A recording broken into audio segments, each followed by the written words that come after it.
Welcome to this episode of Chatting with Staxx. I'm your host, Bill Staxx, and today I got Jerry. Take our whole process and our journey to get your patch, but still had to get the whole thing in. Yeah, so once you switch over, you're just a prospect in the Bandidos. Yeah, that's right? it. Exactly. Basically use the support club as your baby factory for moving up. So then you know if that dude's got a set of nuts or not. You know he's going to hold water. Is he going to do his job? Is he going to be a true brother? I'm not saying everybody's got to be a tough guy. Not everybody's got to win every fight. But is he going to be solid? I can call him. He's going to come in the middle of the night. Hey, brother, I'm broke down. Get out of bed instead of saying, "Oh man, I'm my old lady and kids." You just fucked on the side of the road. Work tomorrow. Yeah. Exactly. Find out who that cat is. And the more he's around, if he's around for 2 to 5 years and going to everything, you're going to get to know that person, know his family, know his kids. No, that's how I feel. For me, I had to go and get a whole stack of signatures of presidents from chapters that I went to their meetings while I was to get my San Antonio. I spent 3 weeks there going to all the different chapters because there's about 15 of them. Then I went to Austin. Then I went up to Dallas. Then I went out to state Oklahoma, Arkansas, Louisiana, Nevada. I went to all of them, South Dakota, and had to get all my signatures before I could get my. So you got to meet all of them, all the presidents. I had to go and sit with them, talk to them, get to know them, as a whole list of them. Not every chapter, but but it was a load, brother. It was a load. Did you see other people? Did you see other people getting in faster? There were some guys that got in faster than me, or had whatever process they went through. I didn't. And there were some guys that I saw them once, and then next time I seen them, they were patched. I don't. It was kind of strange to me because my deal with my president at the time told me I had to make all 5 runs, I had to make all the signatures, I had to do all this and all that before I even think about patching over, getting my patch. And I did all that. I did all the runs, did all my shit. I mean, everything I had to do to a T, but that was my journey. Everybody's journey is different. But yeah. I feel that's how you get to know, do they actually want it? Do they actually understand it? Just like with us, once I got my patch, prospects that were coming up, I would sit down with them and I would talk to them. And the ones we had for us, I made them make sure they knew how to change the oil, make sure they checked the air pressure in bikes before we left for a run. All that, all the little, I'm not saying you have to be a master mechanic, but know how to check the oil, know how to make sure the air pressures are good in the tires. That's your job. Make sure we're safe. Yeah. But I think all those things, they've gotten lost in the wash.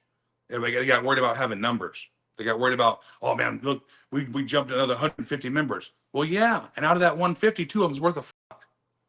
The other 148 ain't worth. So I'll take the 2. You hold the 148, and I'd be happy. It's just. Have you seen like some members that don't know how to ride a bike and things like that? No, you definitely have to be able to ride to be a bandito, and that's one thing I will say. You have to be able to ride, and you have to be able to understand how to ride, and that's never an issue. But the biggest problem is they don't understand the brotherhood. They don't understand what they're getting into. It's just not joining a club. Like when I joined the club, my brothers could call and tell me, "Hey, I got a problem with my child, or I got a problem with my son. This happened." I'd be the first one on the bike on my way. And just like we talked before, I never understood the whole thing. If I show up at a brother's house and he's not home, it could be a brother I've known for years, and his old lady tells me to come inside and just wait for him. Nah, I'm going up the street to the gas station. I'll let my brother know where I'm at. When he gets home, I'll be back over. You don't go sit on that man's sofa and disrespect his castle with his old lady walking around, because that's one thing it would drive me nuts. I tell the guys, don't do that. I said, because all you do is put yourself in a trick bag. Have you seen situations where people have been messing with other people's old ladies and things? Oh, 100%. All the time. And I would just straight up tell them, you're a scumbag. You're a piece of shit. Oh, man, you can't talk to me. I can talk to you. I want to talk to you. Don't be a piece of shit if you don't want to be called one. But I bet I was taught that way. I don't know any different. And I guess that's the problem is if you don't play the game, you get along, you get set to the side. And that's where the problem is right now with I think it's all clubs. You know, I think just the narrative of being a biker isn't the same. It's not the, dude, we're doing this because we want to. We're, you know, brothers. We're gonna have this group. We're gonna have this, you know, camaraderie. It's us. But anymore, all they care about is numbers and because it just doesn't make no sense to me. In the flexing thing, we're the Yeah, baddest on the block. yeah, exactly. But you're not the baddest on the block. Because I'm here to tell you, there's some bad motherfuckers out there that don't wear a patch. You know, you know the other problem is, you know, like with, you know, I'll use the Mongols as a situation.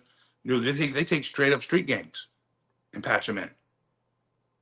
Some of them never even rode a motorcycle before. They drive cars. You know, outlaws I heard used to do the same thing. You know, I can tell you, you know, as far as me being inside as a bandito, I can tell you the banditos never did that. That never happened. No street gang There members. was no street gang shit. You actually had to, somebody had to sponsor you. Somebody had to actually speak for you to even be brought around. So that much of it, when I was in the club, stayed the same. It was just taking whole groups of, like, basically a support club that just started up, say, a year ago. And all of a sudden, take all their members and patch them over. The full patch members. Yeah, from as a support club. And I understood the philosophy, what they were trying to do, because they were trying to build numbers. But at the same time, if that support club was solid, you already had your numbers. They're red and gold support club. That's why their colors on their patch was reversed from what a Bandidos is. They were red and gold versus the gold and red, but they're still your support club. So they're your numbers, you know. And there But was a little more support guys than there was bandits. yeah, the Bandidos have a lot of support clubs out there, right? Loads. And and you could build off it. I even when I was in the support club, we tried to make it where we could kind of have an association among support clubs to build a defense fund, to build a fund for people getting in an accident, somebody gets sick, we can help their family, and we Someone got goes to shut down. jail. Someone Yeah, goes to jail or something. yeah. And so, you know, and at that point, you know, we have money set aside to help with all that. They shut us down on it. They wouldn't let us do it. I think they probably didn't want to do that because they don't want them to get too powerful. That's exactly what they said. What you just said is exactly what they told us. You know, because then they could say, you know what, we're gonna do our own thing. Yeah, and then that's exactly what they told me. And I said, I understand your philosophy on it, but you also look at my side of it. If we got 4,500 support members across the United States, break that up into 3 or 4 regions, so if somebody can control that region, and we all pitch in $10 a month, I said, we'll have a defense fund like you ain't never seen. 100%. We'll have a family. We'll have money for medical like you ain't never seen to help somebody. I said, that's where I'm looking at it from. You know, a brother goes down. What happened? Hey, dude, he can't pay his rent, can't pay his mortgage, can't pay that. Dude, send that dude $10,000 out of the or give us the number to the mortgage company. Pay his mortgage payment. Pay this. No, there's a way of handling it. You know, that's how I was looking at it. Is how do we help the guys? Now we got support guys that are tied up with the bandits in a fight like Waco. There was a lot of support guys that went to jail in Waco. Yeah. Well, those guys were on their own to figure out their money. Well, the support guys had their own set up association. We could have handled and helped them brothers, you know, and at the same time had extra money to help the bandits because there's so And many of us. the support clubs pay to be support clubs for the Bandidos, right? No, you didn't. They You never had to kick up. You just had to always help out. You know, they had a benefit going on. You'd buy chicken plates or you'd buy raffle tickets or whatever. But no, there was never. When you're a support, you didn't have to kick it up. And I told them, dude, put us on a $5 for each one of us and put it in a fund, and you guys hold it. I said, well, you know, that was my whole thing. At the end of the day, I was just trying to figure out a way that would help us. Yeah, we fought that for a while, and they shut us down.